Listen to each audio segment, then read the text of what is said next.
Hello, it's your friendly neighborhood host, JT Wheatley here again, back with another episode of the History of Comics podcast. This time, part 4, the history of the war comic book genre. When we last left off, we were knee-deep in the World War II genre of comic books, along with what the British were contributing to the series, and we were going to pick up from there. With the success of Warlord from D.C. Thompson, it was only natural that imitators would follow. A notable one was Battle Picture Weekly, which was published in March 1975 by Pat Mills and John Wagner from IPC. The tone of the book was meant to be more realistic. Some of the stories in the series was D-Day Dawson, who only had 1 year to live, Lofty's one-man Luftwaffe, about an escaped prisoner fighting the German Air Force from the inside, the Flight of the Golden Hind, about Nazis hunting a replica of Sir Francis Drake's ship in the Indian Ocean, Day of the Eagle, starring secret agent Mike Nelson, The Bootneck Boy, about the diminutive boy who becomes a Marine, and The Rat Pack, about Major Taggart, who orchestrates a breakout with 4 other convicts and then uses their skills on missions behind the enemy lines. There are also The Terror Behind the Bamboo Curtain, set in Burma about the life in a Japanese prison camp. Featuring the fanatical camp commandant Colonel Sato, whose main adversaries were Jim Blake, a crack jungle fighter determined to escape and discover the secret behind the bamboo curtain. Further stories were DeSarge, Major Easy, and Darky's Mob, and of course the previously mentioned Charlie's War. Battle Picture Weekly would last until January 1988 for 673 issues. Of course, the British comics took a trip down the absurd even in war. Captain Hurricane appeared in 1962 in Valiant No. 1 by Fleetway, which lasted until 1976 and was more or less a British version of the Hulk rampaging through World War II. Wizard by D.C. Thompson featured Trooper Bo Peep, about Trooper Tipper who spent 13 issues trying to recover plans trapped in the horns of a ram. The story featured the tagline, "He's after a sheep." The Mighty Misfits by Jake Pamby appeared on July 31st, 1965 in Buster, about Socrates Smith and Albert Bomber Briggs. Called the brains and bronze of Ripper's Raiders, respectively, the story would run for 2 years. Steel Commando first appeared on October 17, 1970 in IPC's Thunder by Alex Henderson, about a Mach 1 indestructible robot that was uncontrollable except by Private Ernie Excuse Boots Bates. The pair fought the war in Thunder and later in Lion, where they remained until 1974, when they moved to Valiant for the 5-part Captain Hurricane Meets the Steel Commando. Lion and the Army ran from September 28, 1968 to April 26, 1969 in Lion, about Andy Campbell, as he leads 3 criminals in World War II to fight a guerrilla war against the Nazis. Campbell acquired these criminals by breaking them out of prison ran by his own father. General Johnny ran for February 7, 1970 to March 13, 1971, about Johnny Quick, a schoolboy genius employed by the British military for his brilliance at war games. The Amazing Jack Wonder appeared on February 5, 1966 to May 28th in Lion that same year, who was forced to take a drug that gives him the ability to turn into any object.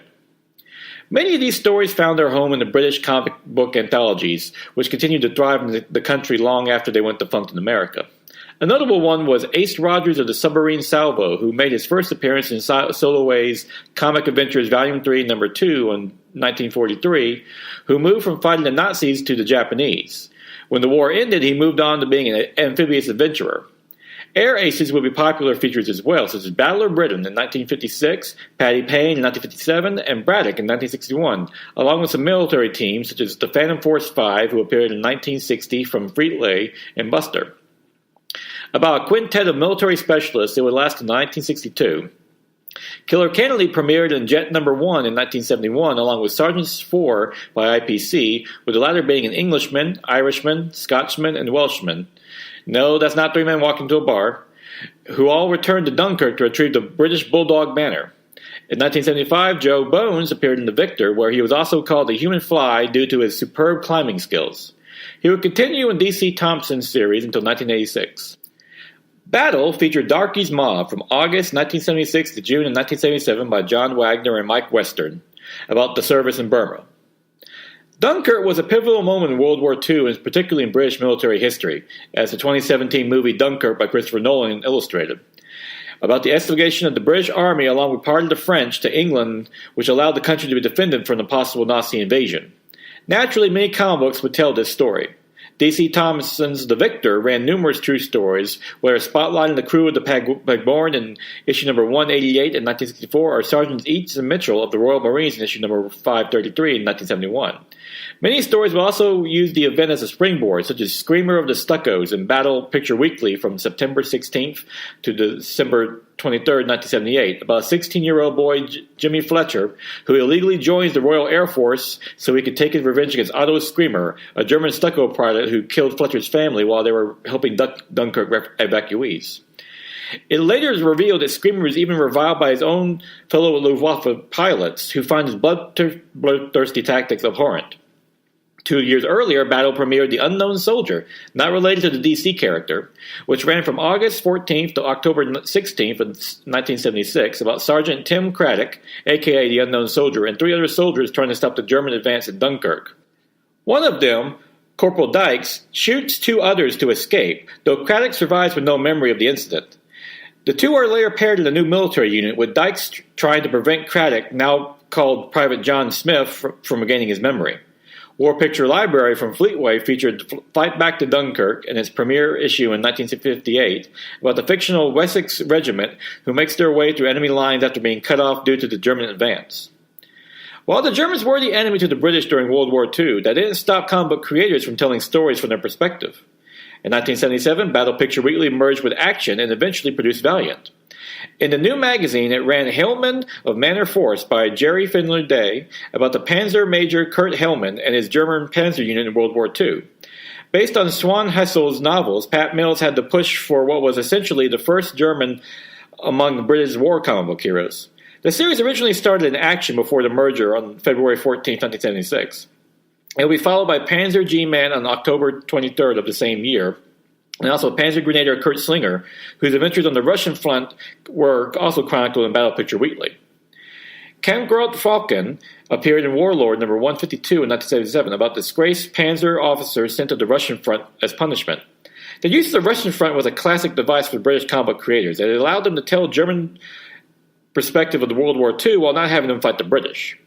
As editor Bill Graham would later explain, he was trying to move the magazine from being too jingoistic, but understood the backlash from readers if the Germans were painted in too positive a light. Kampffront would soon become a regular in the magazine, illustrated by Mike Dory, and would pave the way for more German-based stories, such as Big Willie in issue number 299, along with Willie Kaiser of the Afrika Korps and The Shark in issue number 248 of 1979, about the Mediterranean E-boat commanded by Lieutenant Paul Van Leef. Muller's Mob in World War Warlord number 368 in 1981 was a post-D-Day series, seeing the Germans mostly in retreat, and Gustav's Cossacks told a similar story in issue number 440. Wolf Stolberg appeared in the following year in Stolberg in Battle, beginning in issue number 525. In addition, Hans Falken returned in 1986's issue number 601 with Falken, a prequel set with his demotion to the Punishment Battalion. Another long-running story in Warlord starred Kurt Stallman, who first appeared in 1979 in issue number 232, this time about a pilot who flew Slow Junker's Ju-52 transport plane, the titular Iron Annie, on the Eastern Front. The plane was later outfitted with an anti-tank cannon to provide more combat feel, which Stallman retrieved from a crashed Stuka. Later, he continued in other stories, flying a Henkel He-111 bomber against the Poles in 1939 with the Blitzkrieg bomber series. Later, Stallman got a series with the Fighting Condor, this time flying a Focke-Wulf FW-200 Condor Maritime Patrol, this time attacking Allied shipping in the Atlantic. As in America and the rest of the world, most of the war comic book stories were fictional. However, they did venture into true tales as well. True Wars by IPC was a short-lived monthly series in 1978 about real-world stories. It used the novel concept of black and white photos as frames for the art pages, with each issue featuring 2 complete strips of the World War II campaign, such as the Battle of the Atlantic in issue number 2. Issue number 3 featured a story about the Wing Commander Guy Gibson, VC, who led the Lancaster bombers against the German-ruled dams. Other comic book anthology series would also work in the true stories with their fictional strips. IPC's Battle Picture Weekly featured stories like Battle Badge of Bravery in summer of 1975, which also did an adaptation of Dam Buster Raid, while the Iron Cross of Courage, which highlighted German war heroes, followed in 1976. Battle Action True Life Heroes premiered in 1980, also telling such stories. Battle premiered in 1975 and also ran short biographical strips, such as The Life of Douglas Bader in 1983, an RAF pilot who lost both his legs but still became a flying ace during World War II. Warlord also did true stories beginning in 1974 about the merchantman HMS Jervis Bay and his Irish captain Fogarty Fingon, who received a posthumous Victoria Cross for defending his convoy against the German pocket battleship Admiral Scheer. In later issues of Warlord, these features would be moved to the back page as illustrated ones focused on the individuals, such as a strip in issue number 169 on December 1977 of Marcus Albert, a free French fighter ace who flew Yak fighters for the Red Air Force and eventually awarded the Hero of the Soviet Union Medal. D.C. Thompson's Victor also had a dedicated two-page feature, True Stories of the Men at War, about medal award-winning heroes of British and Commonwealth forces during wartime. The series ran into Victor premiere in February of 1961 and would run in almost every issue for 30 years. As with World War I, World War II featured numerous tales of flying aces in comic books where they were only the beginning.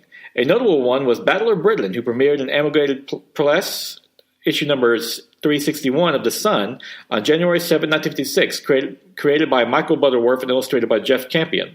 It lasted until August of 1963, moving to Fleetway's Valiant magazine, about an ace British pilot who could fly anything, from fighters to bombers and even helicopters. The character would later be revived in the 2006 DC Wildstorm series. Patty Payne appeared in issue number 284 of Line on July 2, 1957, and lasted until February of 1972, and like Battler Britain, also could seemingly fly anything. Written by Mark Ross, which was the pen name for ex-RAF pilot A.J. Johnny Sullivan, and numerous artists over the years, notably Joe Coughlin, the feature artist of Charlie's War, who did the strip from 1959 and 1964. Johnny Red appeared in Battle Picture Weekly on January 29, 1977, about an RAF pilot who lands in the Soviet Union, where he joins with the Red Air Force Squadron. Coughlin would also illustrate this strip for 2 years, with the writing by Tom Tully, with John Cooper taking over for the next 5. Sergeant Pilot Matt Braddock, VC, appeared in issue number 1414 on August 2, 1952 in The Rover, with the debut story of I Flew with Braddock, which was narrated by Sergeant George Byrne, his navigator. The series was later moved to the Victor and Warlord magazines. Being an island nation, Great Britain's Navy has always been heralded as the country's premier military service, called the Senior Service, being the oldest of its forces, and British comics would highlight that. Killer Kennedy was about a motor torpedo boat captain appearing in D.C. Thompson's The Victor, while HMS Smokey, about a Q-ship decoy, appeared in Warlord. What's notable about these strips was they were not about the capital ships, such as cruisers or battleships, as when you study history, they were rarely involved in direct action. Warlord did a feature about one, the HMS Falcon and the Fighting Flat Top, which appeared in issue number 199 on July of 1978. Even then, it was mainly a backdrop for the fleet's air-armed pilots and his crew. As a result, most strips focused on the smaller naval craft, such as the HMS Nightshade, which appeared in Battle Picture Weekly number 200 by John Wagner and Mike Western on January 6, 1979. The series was narrated by George Dunn, who tells stories to his grandson Davy about his service on a small corvette. The most popular Navy craft for the comic strips was a torpedo boat, or MTBs, such as Captain and Lieutenant Drake, who appeared in Warlord number 18 on January 25, 1975. Illustrated by Ron Smith, Drake of E-Boat Alley was set in the English Channel during 1940.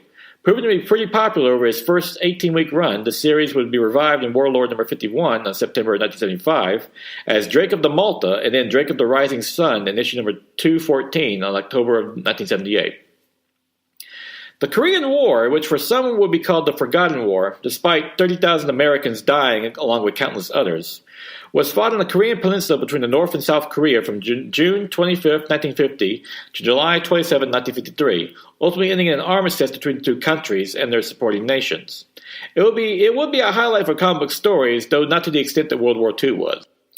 The first issue, G.I. Joe number 10 from Ziff Davis, who had a strange habit of starting their first issues with number 10, premiered in 1950 by Bob Powell about G.I. Joe Birch, a smiling infantryman who was constantly in conflict with his own sergeant, as he was with the communists, as he was tasked with fighting during the Korean War. It would last for 56 issues until 1957, and even had a spin-off, G.I. Joe's Sidekicks, the Yardbirds, in 1952 by Dan DeCarlo, which originally ran as a comic book backup strip in the original comic. G.I. Jane by Stan Hall was published in 1953 and lasted for just 11 issues, though it was noted for its risque stories and even nudity. In 1964, a new comic was launched at DC based on the Hasbro toy line G.I. Joe, first appearing in Showcase